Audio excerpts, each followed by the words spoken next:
ಮೊದಲಿಗೆ GPR ಆಯಿತು, ಅದಾದ ಮೇಲೆ ಆ ಜಾಗದಲ್ಲಿ ಮಣ್ಣನ್ನು ಅಗೆದು ಶೋಧವನ್ನು ಮಾಡಿದ್ದಾರೆ.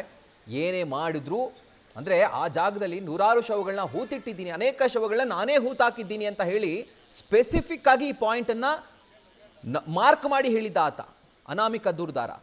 ಅದಕ್ಕೋಸ್ಕರ ಇವತ್ತು ಈ ಒಂದು ಪಾಯಿಂಟ್ನಲ್ಲಿ ಒಂದು ಜಾಗದಲ್ಲಿ ಏನು ಮಾರ್ಕ್ ಮಾಡಿದ್ರು 18 ಅಡಿ ಆಳದಲ್ಲಿ ಅಗದಿದ್ದಾರೆ, 22 ಅಡಿ ಅಗಲ. ಸೊ ಇಷ್ಟು ದೊಡ್ಡ ಜಾಗದಲ್ಲಿ ಅಗದ್ರೂ ಕೂಡ ಯಾವುದೇ ಕಳೆಬರ ಇನ್ನೂ ಕೂಡ ಪತ್ತೆ ಆಗಿಲ್ಲ. ಸೊ ಹೀಗಾಗಿ ಏನು ಸಿಗದೇ ಇರುವಂಥ ಹಿನ್ನೆಲೆಯಲ್ಲಿ ಮಹಜರು ಕಾರ್ಯವನ್ನು ಅಧಿಕಾರಿಗಳು ಅಂತ್ಯ ಮಾಡಿದ್ದಾರೆ. ಡೀಟೇಲ್ಸನ್ನು ಕೊಡ್ತಾರೆ ನಮ್ಮ ಪ್ರತಿನಿಧಿ ಪರೀಕ್ಷಿತ್. ಈಗ ಇಷ್ಟು ದೊಡ್ಡ ಒಂದು ಜಾಗದಲ್ಲಿ ಅಗದ್ರೂ, ಇಷ್ಟು ಆಳದಲ್ಲಿ ಅಗದ್ರೂ ಯಾವುದೇ ಕುರುಹು ಪತ್ತೆ ಆಗಿಲ್ಲ. 13ನೇ ಸ್ಪಾಟ್ ಅತ್ಯಂತ ಮಹತ್ವದ ಪಾಯಿಂಟ್ ಆಗಿತ್ತು. ಆ ಕಾರ್ಯಾಚರಣೆ ಕೂಡ ಈಗ ಮುಕ್ತಾಯವಾಗಿದೆ. ಈಗ ಕಾಡ್ತಿರುವಂತಹ ಪ್ರಶ್ನೆ ಮುಂದೇನು ಅನ್ನುವಂಥದ್ದು. ಏನು ಡೀಟೇಲ್ಸ್ ಲಭ್ಯವಾಗ್ತಾ ಇದೆ ಪರೀಕ್ಷಿತ್? ಎಸ್ ರಾಹುಲ್, ಸದ್ಯಕ್ಕೆ ಒಂದು ಹಂತದ ಏನು ಕಾರ್ಯಾಚರಣೆ ಹಂತವಾಗಿದೆ. ಯಾಕಂದ್ರೆ ಬೆಳಗ್ಗೆಯಿಂದ ಡ್ರೋನ್ ನಲ್ಲಿ ರಾಡಾರ್ ಮೂಲಕ GPR ನಲ್ಲಿ ಎಲ್ಲ ಸ್ಥಳ ಶೋಧನೆ ಮಾಡಲಾಗಿತ್ತು. ಸುಮಾರು 2-3 ಗಂಟೆಗಳ ಅದರದಾಯಿತು. ನಂತರ AC ಅವರು ಮಧ್ಯಾಹ್ನದ ಬಳಿಕ ದಿಢೀರಾಗಿ ಅಲ್ಲಿ ದೂರದರ್ಶನೊಟ್ಟಿಗೆ ಆ ಸ್ಥಳಕ್ಕೆ ಆಗಮಿಸಿ ಪರ್ಟಿಕ್ಯುಲರ್ 13ನೇ ಪಾಯಿಂಟ್ ಏನು ಇತ್ತು ಅಲ್ಲಿ ಮಣ್ಣನ್ನಾಗಿಯುವ ಕಾರ್ಯಕ್ಕೆ ಮುಂದಾಗಿದ್ದಾರೆ. ಆತ ಹೇಳೋ ಪ್ರಕಾರ 20 ಅಡಿ ಆಳಕ್ಕೆ ನಾನು ಮಾಡಿದ್ದೇನೆ. ಯಾಕಂದ್ರೆ ಈ ಹಿಂದೆ 10 ಅಡಿ ಇತ್ತು, ಅದರ ಮೇಲೆ 20 ಅಡಿಯಷ್ಟು ಮಣ್ಣನ್ನ ಹಾಕಲಾಗಿದೆ. ಅಂದ್ರೆ ಜಲಪ್ರಳಯದಿಂದಾಗಿ ಈ ಭಾಗದ ಮಣ್ಣು ಆ ಏನು ಪರ್ಟಿಕ್ಯುಲರ್ ಪಾಯಿಂಟ್ ಇದೆ ಆ ಮಣ್ಣು ಎಲ್ಲವೂ ಮಣ್ಣು ಕುಸಿದು ಹೋಗಿತ್ತು. ಅಂದ್ರೆ ನೀರಿನೊಟ್ಟಿಗೆ ತೇಲಿ ಹೋಗಿತ್ತು. ಹಾಗಾಗಿ ಸಂಪೂರ್ಣವಾಗಿ ತಳಭಾಗ ಹೋಗಿತ್ತು. ನಂತರದಲ್ಲಿ ಆ ಮಣ್ಣನ್ನ ಬೇರೆ ಕಡೆಯಿಂದ ಮಣ್ಣನ್ನ ಸುಮಾರು 80 ಲೋಡ್ ಮಣ್ಣನ್ನ ಅಲ್ಲಿ ತಂದು ಹಾಕಲಾಗಿತ್ತು. 20 ಫೀಟ್ ಅಷ್ಟು ಎತ್ತರದಲ್ಲಿ ಮಣ್ಣನ್ನ ಹಾಕಲಾಗಿತ್ತು. ಹಾಗಾಗಿ ನಾನು 20 ಫೀಟ್ ಕೆಳಗೆ ನನ್ನ ಶವಗಳನ್ನ ಹೂತಿದ್ದೇನೆ, ತೆಗೀರಿ ಅಂತ ಹೇಳಿ ಮನವಿಯನ್ನು ಮಾಡಿದ್ದೇನೆ. ಆ ಹಿನ್ನೆಲೆಯಲ್ಲಿ AC ಅವರು ಸಂಜೆ ಸುಮಾರು 6:15ವರೆಗೂ ಮಣ್ಣನ್ನು ಅಗೆಯುವಂತ ಕೆಲಸಕ್ಕೆ ಮುಂದಾಗಿದ್ದಾರೆ. ಬಹಳಷ್ಟು ಗಮನ ಸೆಳೆದಿತ್ತು, ಸಿಕ್ಕಿದೆ ಅಂತ ಹೇಳಿ.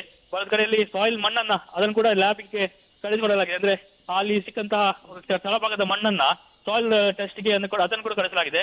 ನಾಳೆ ಸಪೋಸ್ ಇವತ್ತು ಈಗಾಗಲೇ ಮಣ್ಣನ್ನ ಮುಚ್ಚಿದ್ದಾರೆ, ನಾಳೆ ಬೆಳಗ್ಗೆ ಮತ್ತೆ ಡ್ರೋನ್ ಮೂಲಕ ರಾಡಾರ್ ಬಳಸಿ ಇವತ್ತೇನು ಡಿಟೆಕ್ಟ್ ಆಗಿಲ್ವೋ ನಾಳೆ ಅದನ್ನ ರಾಡಾರ್ ಬಳಸಿ GPR ಮೂಲಕ ಮತ್ತೆ ಸ್ಥಳ ಶೋಧನೆ ಮಾಡುವಂತಹ ಸಾಧ್ಯತೆ ಇದೆ. ಯಾಕಂದ್ರೆ ಈಗಾಗಲೇ ಕೆಳಭಾಗದ ಮಣ್ಣು ಎಲ್ಲವೂ ಮಿಕ್ಸಪ್ ಆಗಿದೆ.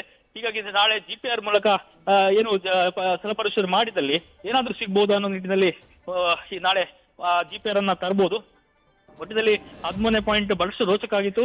ಸ್ಥಳಕ್ಕೆ ಈ ಮಣ್ಣನ್ನ ಮೇಲೆ ಕೆಳಗೆ ಮಾಡಿ ಅದನ್ನ ಉಷ್ಟೇ ಹುಡುಗಾಟಿದ್ರು ಕೂಡ ಸದ್ಯಕ್ಕೆ ಯಾವುದೇ ಕಳೆಬರ ಪತ್ತೆ ಆಗಿಲ್ಲ.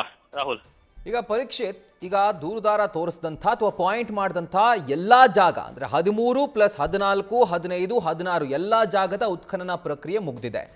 ಈಗ ಅಕಸ್ಮಾತ್ ಏನಾದರೂ ನಾಳೆ ಹೊಸ ಜಾಗವನ್ನು ತೋರಿಸುವಂಥ ಸಾಧ್ಯತೆ ಇದೆಯಾ? ಅಕಸ್ಮಾತ್ ತೋರಿಸಿದ್ರು ಅಲ್ಲಿ ಉತ್ಖನನ ಪ್ರಕ್ರಿಯೆಯನ್ನು SIT ಅಧಿಕಾರಿಗಳು ಮಾಡ್ತಾರಾ ಅಂತ? ಎಸ್ ರಾಹುಲ್, ಸದ್ಯಕ್ಕೆ SA ಒಂದಷ್ಟು ಪಾಯಿಂಟ್ಗಳನ್ನ 13 ಪಾಯಿಂಟ್ಗಳನ್ನು ಗುರುತಿಸಿದ್ರು ಕೂಡ ಪಾಯಿಂಟ್ಗಳನ್ನ ಆತ ಗುರುತಿಸ್ತಾ ಇದ್ದ. ಸುಮಾರು 17 ಪಾಯಿಂಟ್ ವರೆಗೆ ಗುರುತಿಸ್ತಾ ಇದ್ದ.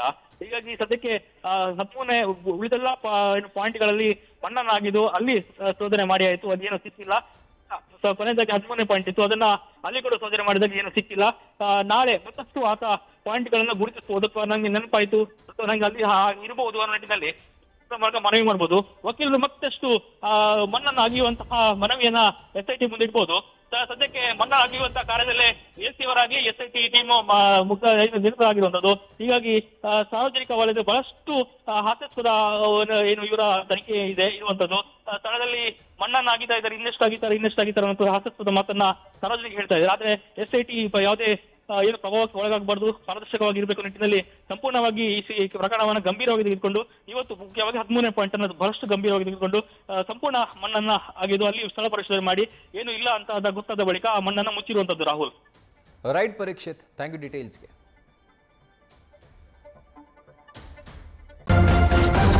ನ್ಯೂಸ್ ಫಸ್ಟ್, ನಿರ್ಭೀತಿಯಿಂದ ನಿಮ್ಮ ಪರವಾಗಿ.